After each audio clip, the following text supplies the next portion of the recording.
Uncle, the woman inside the drum is still alive. That day, with just a sentence from my niece, everything changed. I've been thinking of getting a divorce. I don't think I can make you happy anymore, Susan. I think it's best for you if we separate. At first glance, those words seem considerate, like they came from a caring husband. If I didn't know any better, I might have believed them. I only love you, Michelle. I don't feel anything for Susan anymore. Those were the words he told his mistress, revealing his true feelings. He chose her over me. I had always tried to maintain a peaceful life, always observing Paul's behavior. What was I striving for all this time? I can't possibly forgive Paul or his mistress. Thinking they have me fooled, I began preparations to get back at them. I won't let them have their way. My name is Susan Smith, 47 years old. I married Paul when I was 23. We both worked, and while we didn't have children, we lived happily. And my younger sister, Natalie, lives nearby. Though Natalie's much younger than me, we often had meals together and hung out, and we got along really well. Her daughter, Emma, often came to visit. Emma has been fond of me since she was little and is such an adorable niece. She possesses a somewhat mysterious power. I came to know of this when we went to the cemetery together. It was the first time Emma visited my grandmother's grave. She shouldn't have known the location. Yet, Emma walked straight to my grandmother's grave. She reached it before anyone else. Surprised, I asked her, "Hey, Emma, how did you know where the grave was?" "She told me, my great-grandma showed me the way." Emma had recognized my grandmother from photographs. Other times, using her mysterious power, Emma would predict things like, "Aunt Susan, Grandma's coming over today," when my mother was planning a surprise visit. Maybe she had a stronger sixth sense than most people. I thought our peaceful days would continue. But suddenly, Paul started avoiding me. He would come home late, stopped eating at home, and tried to avoid conversations. When I asked if something was wrong, he'd just say he was tired from work. I thought if I gave it some time, things would return to normal. But Paul's attitude remained unchanged. Before I knew it, I started treading carefully, watching his mood. "Can we talk about tomorrow's plans? I'm tired from work. You handle it. I'm gonna sleep." "All right then." I wondered if we would ever return to the way things were. One day, when Paul was on a business trip, Natalie and Emma came over. We had fun during the day, but as the time for Paul to return approached, Emma's mood changed. Worried, I asked her if she felt all right. "Emma, are you okay? Feeling sick?" "Nah, not that. Just got a bad vibe." While they were talking, Paul came home. "Welcome back. Must have been a tiring day." "I'm exhausted, gonna take a bath right away," Paul replied curtly, showing little emotion. Then Emma approached with a shocking statement. "Uncle, the woman in the barrel is still alive." I couldn't make sense of her words. Paul, on the other hand, was clearly shaken. "What are you talking about? Stop saying weird stuff, Emma. I'm really tired." Saying this, he hastily retreated to the bathroom. After Paul was out of sight, I had to ask Emma again. "Emma, what you said earlier?" I hesitantly inquired. "Uncle is hiding something. I think he's up to no good," Emma said, her face full of sadness. Something was off about Paul, and Emma's words were concerning. I decided it'd be best for Natalie and Emma to go home for the night. I tried to organize the chaos in my mind. First, the barrel. Is there really a living person inside? I wanted to check immediately, but I didn't even know where the barrel was. And there's no way Paul would tell me if I asked. But I felt I couldn't just sit around waiting. While I was thinking, Paul came out of the bathroom. He said, "Just remembered something I gotta do," and headed out. I found it suspicious, but I knew he probably wouldn't let me tag along. We only have one car, and even if I called a cab, I wouldn't make it in time. Plus, if there really was someone in the barrel, it could be dangerous if I interfered. On impulse, I slipped a voice recorder into Paul's jacket pocket before handing it to him. In his hurry, Paul took the jacket without noticing and left. I prayed he wouldn't notice and that the recorder would capture everything. Late at night, Paul finally returned. I pretended to be asleep and observed him. Once he was sure I was home, Paul fell asleep. I took the opportunity to retrieve the voice recorder from his jacket. Listening to the recording was nerve-wracking, but I steeled myself and pressed play. To my relief, it had worked and I could hear Paul's mutterings. "Michelle's still alive. What am I gonna do?" It seemed he had some idea about the situation. The other person was indeed a woman named Michelle. After driving for some time, it sounded like Paul reached his destination as I heard the car stop and the door open. Then, I heard what sounded like a metal lid opening, followed immediately by a woman's angry voice. "Hey! What were you planning on doing with me? Don't play games!" Even without seeing her, it was clear she was furious. I felt relieved to know she was okay. "I didn't mean for this to happen. I'm truly sorry." From the conversation, I pieced together the situation. They had been having secret rendezvous under the pretense of business trips. However, at some point, they had an argument, and in a fit of rage, Paul pushed Michelle. She hit her head and passed out, and in his panic, Paul hid her inside a barrel. When I heard the story, it sent shivers down my spine. I thought, did Paul really do something that horrible? Anyway, Paul kept apologizing to Michelle. Yet Michelle seemed far from calming down, continuing to yell. Then, after a while, she seemed to come up with an idea and began to speak. "You know, I could report this to the police. Your business would be done for. If you don't want that, give me some money. Please, anything but that. I'll pay for the medical expenses. Just forgive me." It seemed that wasn't enough for Michelle. "You think I'd forgive you just for some medical bills after what you did? Divorce your wife now. From now on, devote yourself to me. If you do, I won't go to the police. Simple, right? If that's what you want, I'll divorce her right away. The only person I love is you, Michelle. I have no feelings left for Susan. So, please, don't go to the police." After that, a recording captured the two discussing how to divorce without losing money. For both our sakes, it'd be bad if Susan found out about us. If we play our cards right, maybe the business can be just ours. I turned off the voice recorder. Paul had declared his love for his affair partner, Michelle, not me. Was it so easy for Paul to think about divorcing me? I had sensed an emotional distance from Paul's behavior. Yet, being told he'd chosen his mistress over me brought an indescribable sadness and emptiness. Had they been involved since Paul began acting distant towards me? The more I thought about it, the darker my emotions became. But I couldn't wallow in despair now. I had to grasp the situation and pull myself together. Michelle was demanding medical fees. And Paul had declared he would divorce me. The more I thought, the angrier I got. I won't let them have their way.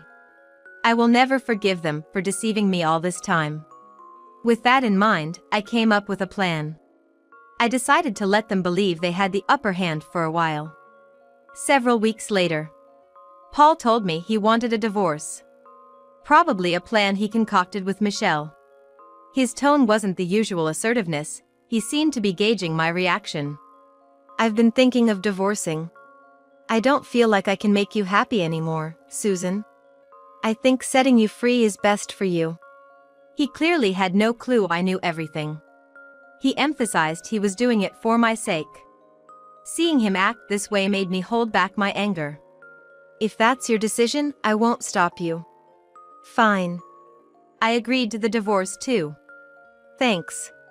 I'm sorry this is so sudden. About the business. We ran a small business together.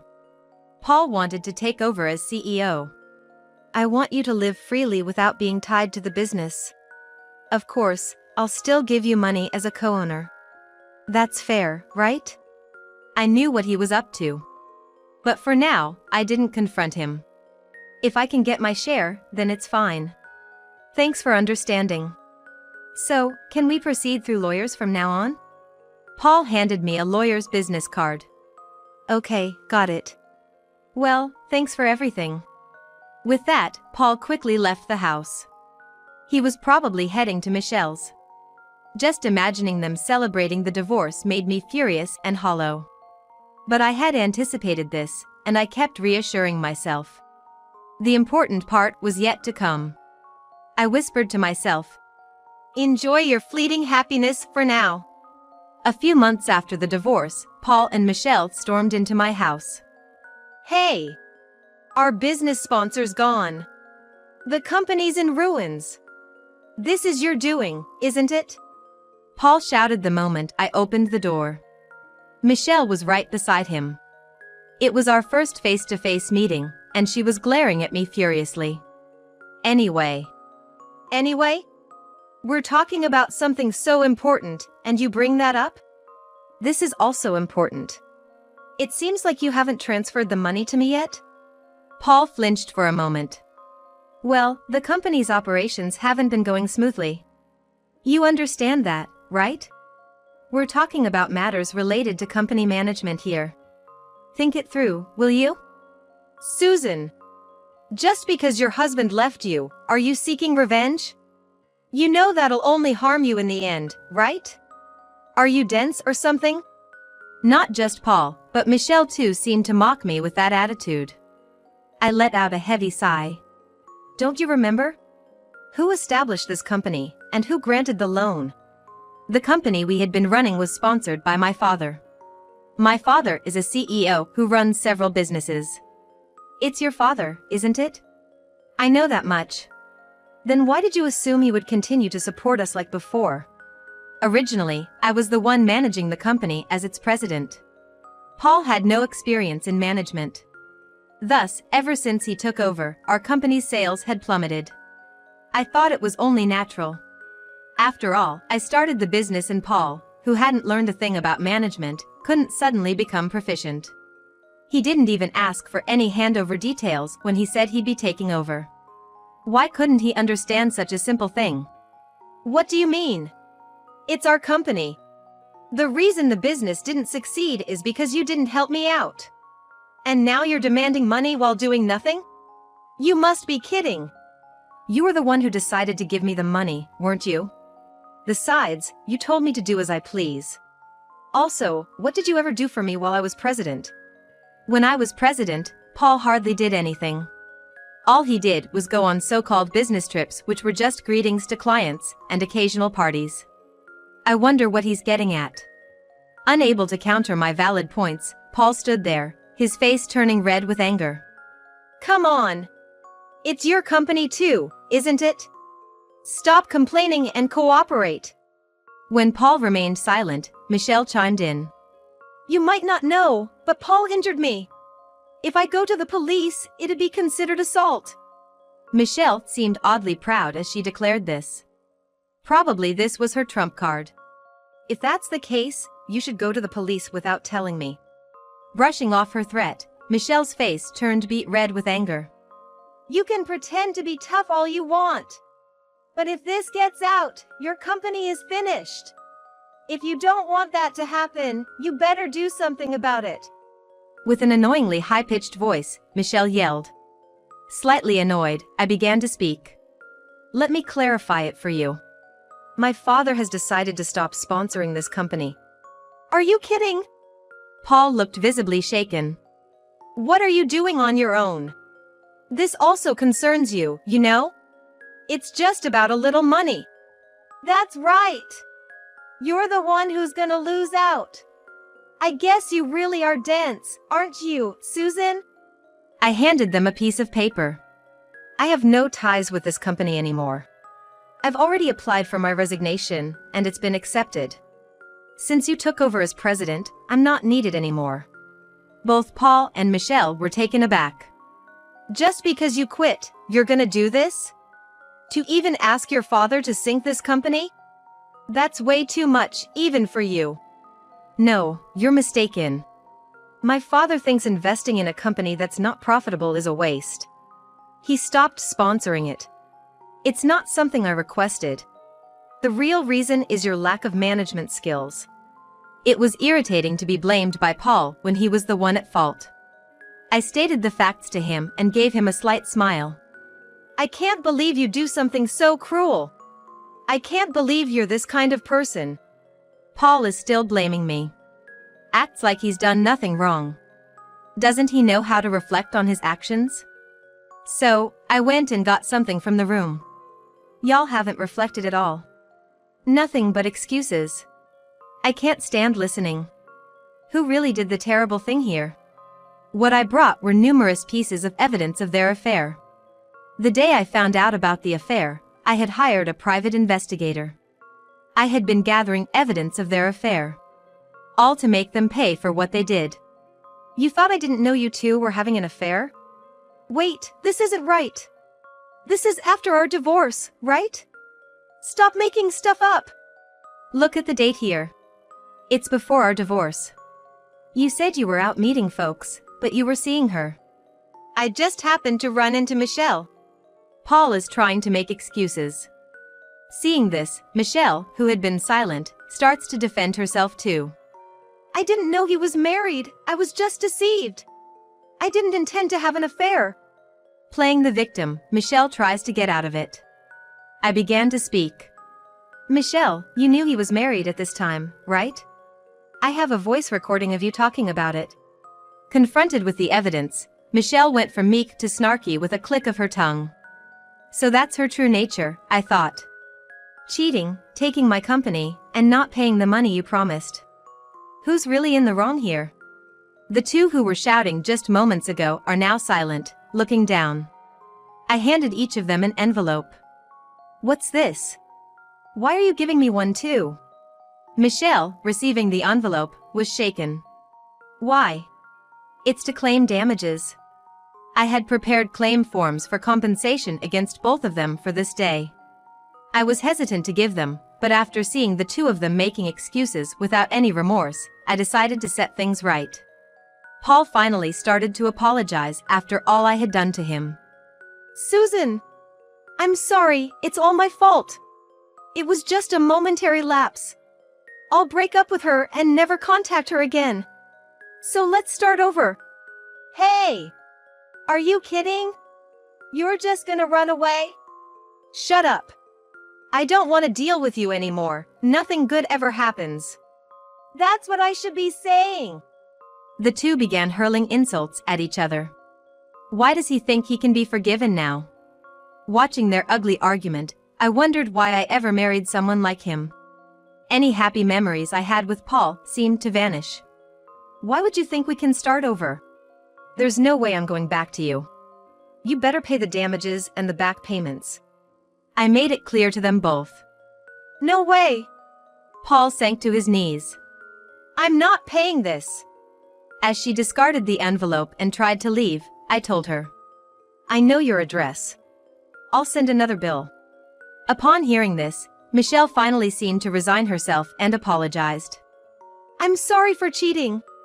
I won't tell the police that Paul hurt me. I'll return Paul to you. So can you drop the compensation claim? Michelle was nearly in tears. Oh, why? I don't want Paul back, and since you said you'd go to the police, I've already called them. What? I had called the police when I went to get the evidence of the affair. Go ahead and tell the police about the harm you received from this man. I won't drop the compensation claim either. Hey! Susan, are you kidding me? You don't care what happens to me or the company? Just then, the police arrived. Michelle, seemingly resigned, told the police about the injury she had received from Paul. I handed over a voice recorder to the police as evidence. I'm not on Michelle's side, but what Paul did is unforgivable.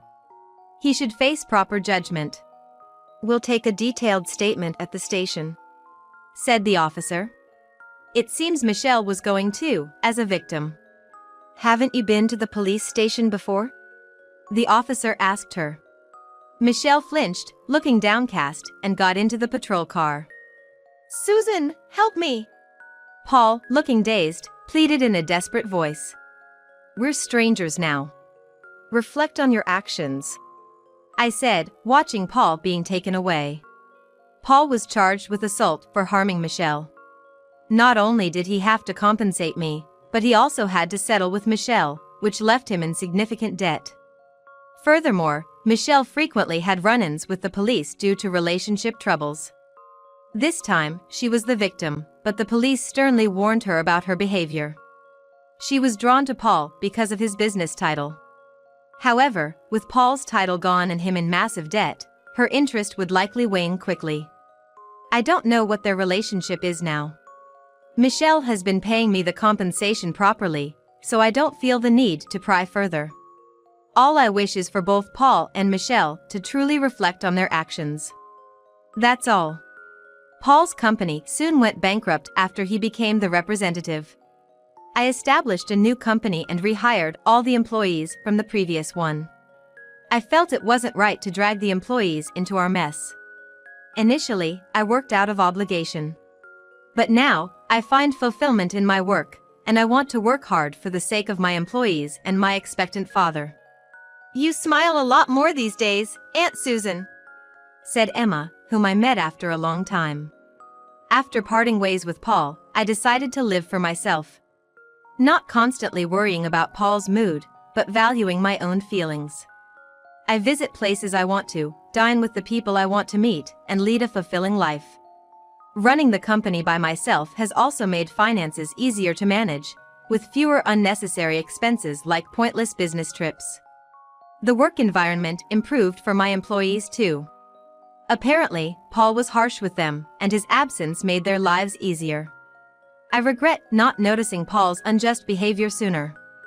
From now on, I must ensure not only the company's well-being but also that of the employees. In retrospect, without Emma's remark, I might have remained oblivious. I might have remained married to Paul, unaware of his affair, possibly losing both the company and all my money. I owe it all to you, Emma. Thank you. I believe Emma helped me out. Seeing my gratitude, Emma gave a bright smile. Our issues had settled, and Emma's mysterious power seemed to have diminished. Perhaps her power existed just to help me, I sometimes pondered. When I discovered the affair and faced the divorce, I was devastated and overwhelmed with sadness. Perhaps our marriage wasn't as smooth as I thought. But I can change the course of my future. Surrounded by loved ones and engaging in work I love. I don't want to dwell on past failures but want to move forward, looking ahead.